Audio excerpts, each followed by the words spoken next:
మార్కండేయ చరిత్ర. కృష్ణపక్షంలో వచ్చిన విదియ దాటితే తదియ వస్తుంది.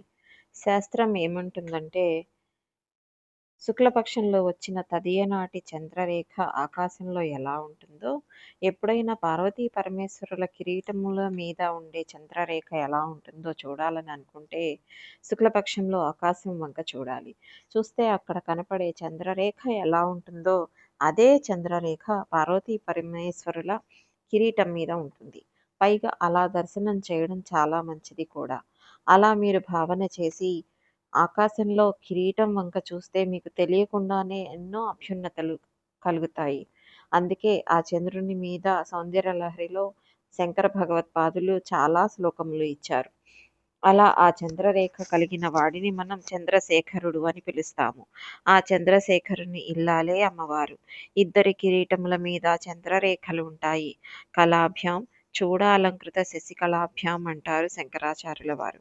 ఇప్పుడు ఆ చంద్రశేఖరుని స్తోత్రం చేసి ఒక ఆయన ఆశ్చర్యకరమైన విషయమును ఈ లోకంలోకి తీసుకువచ్చారు. ఇది మాఘమాసంలో జరిగిన కథ.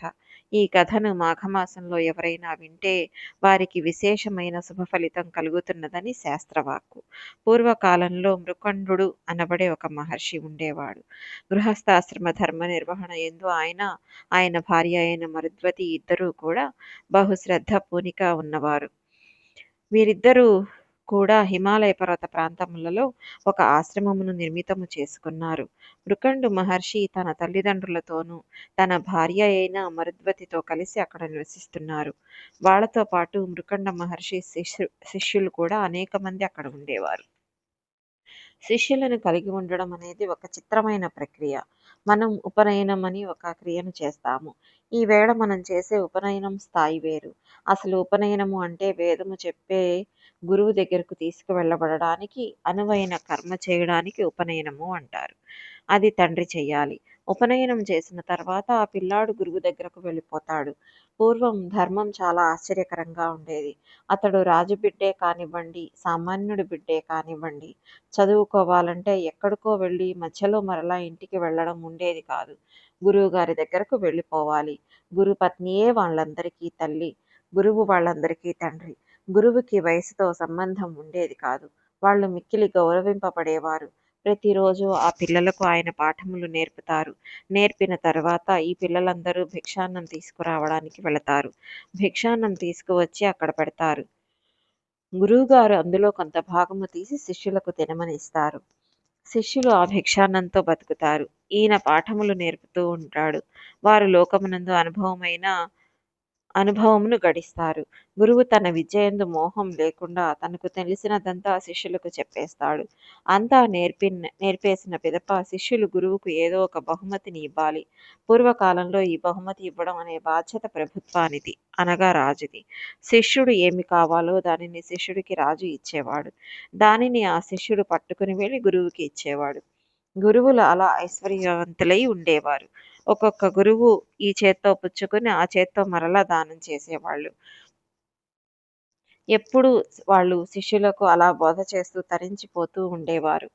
అందుకని గృహస్థాశ్రమంలో ఉండి వచ్చిన వాళ్లను ఆదరిస్తూ ఉండడం, తను నేర్చుకుంటూ ఉండడం, తను నేర్చుకున్న దానిని ఏ స్వార్థ ప్రయోజనమును ఆశించక అందరికీ పంచిపెడుతుండడం వాళ్ళు చేసే పని.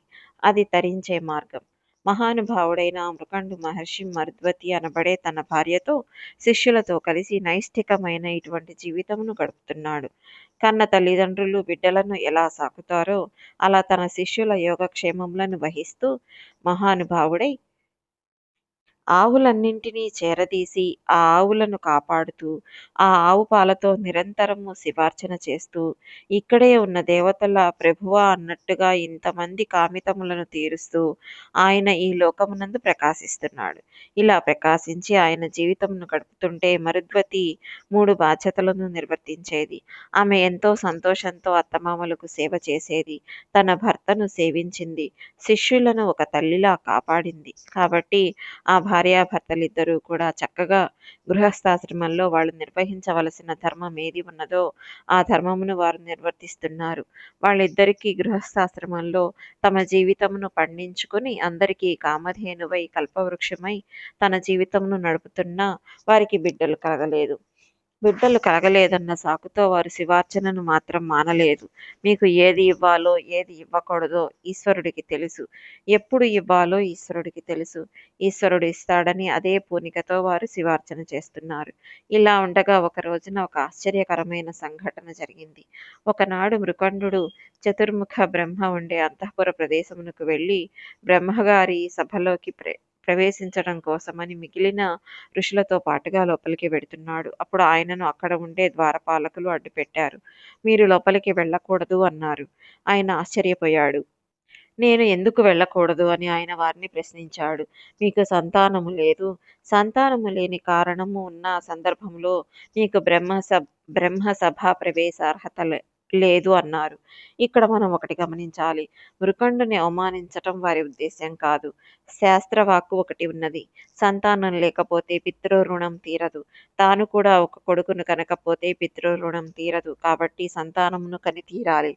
ఎవరైనా వివాహం చేసుకోకపోతే బ్రహ్మచర్యంలోనే ఉండిపోతే ఇలాంటి బిడ్డలను కన్నారు కాబట్టి ఆ బిడ్డల తల్లిదండ్రులనందరినీ తిరగేసి చెట్లకు కట్టేస్తారు. దేవి భాగవతంలో దీనికి సంబంధించిన కథ ఒకటి ఉన్నది. అందుకే నేను పెళ్లి చేసుకోను అనరాదు. పెళ్లి చేసుకుని తీరాలి. ఇక్కడ మృకండునికి పితృరుణం తీరలేదు. ఇది దోషం. మీరు మరోలా భావించకండి. మీరు గొప్ప ఋషి, సాత్విక స్వభావం కలిగిన వారు. ఇందులో ఉన్న ధర్మ సూక్ష్మం మీకు తెలుసు. మీ మనస్సు ఖేద పెట్టకూడదు. కాబట్టి మీరు బ్రహ్మసభలో ప్రవేశించరాదు. దయచేసి మీరు తిరిగి వెళ్ళిపోండి అన్నారు. మృకండు మహర్షి కూడా ధర్మ సూక్ష్మం తెలిసి ఉన్నవాడు. నిజమే, నాకు పితృరుణం తీరలేదు. నాకు అనపత్య దోషం ఉంది అని మృకండు మహర్షి కొంచెం మనసులో బాధపడుతూ, అయ్యో, నన్ను ఎందుకు ఈశ్వరుడు పితృరుణం నుంచి విముక్తుడిని చెయ్యలేదు అని బెంగపెట్టుకుని తిరిగి వచ్చేస్తున్నాడు. అదే సమయంలో వేరొక ప్రదేశంలో ఉండే మహర్షుల భార్యలు ఇక్కడ ప్రదేశంలో ఉండే తపోవనములను దర్శించటం కోసమని వచ్చారు. వారు మృకండి మహర్షి ఆశ్రమ భార్య అయిన మరుద్వతిని చూశారు. వాళ్ళు ఈవిడని చూసి చాలా సంతసించి, అమ్మా, మేము చాలా దూర ప్రాంతం నుంచి ఇక్కడి ప్రదేశములను చూడడానికి వచ్చాము. మాకు కొంచెం దేవతార్చనకు అవకాశం ఇవ్వగలవా అని అడిగారు.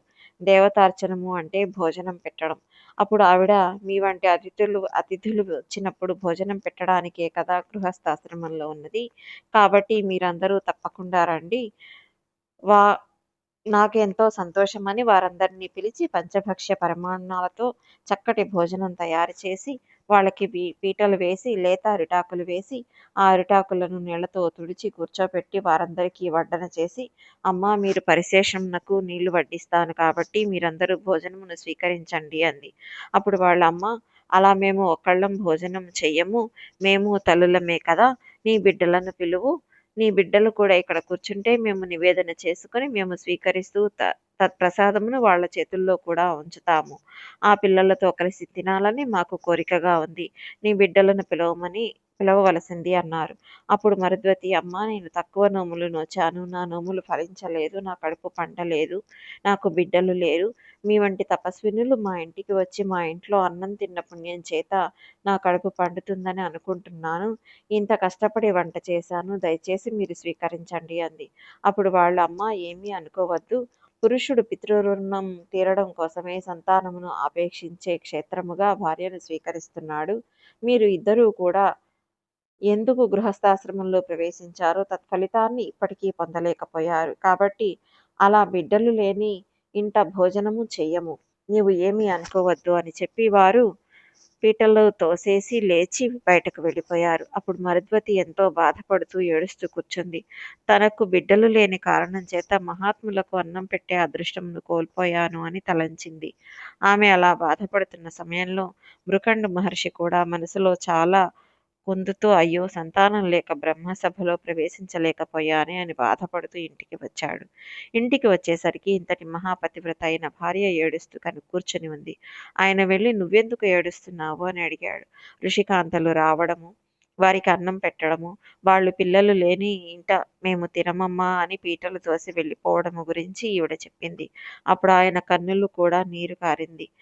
ఆయన కన్నుల కూడా నీరు కారింది. సంతానము కలుగకుండా గల దోషము పరిహరింపబడడం ఈశ్వరానుగ్రహంగా ఉంటుంది.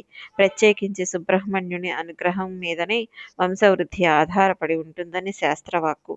అందుకే సుబ్రహ్మణ్యారాధనం అంత గొప్పది. ఆయన పూజ తద్దోషమును పరిహరిస్తుంది.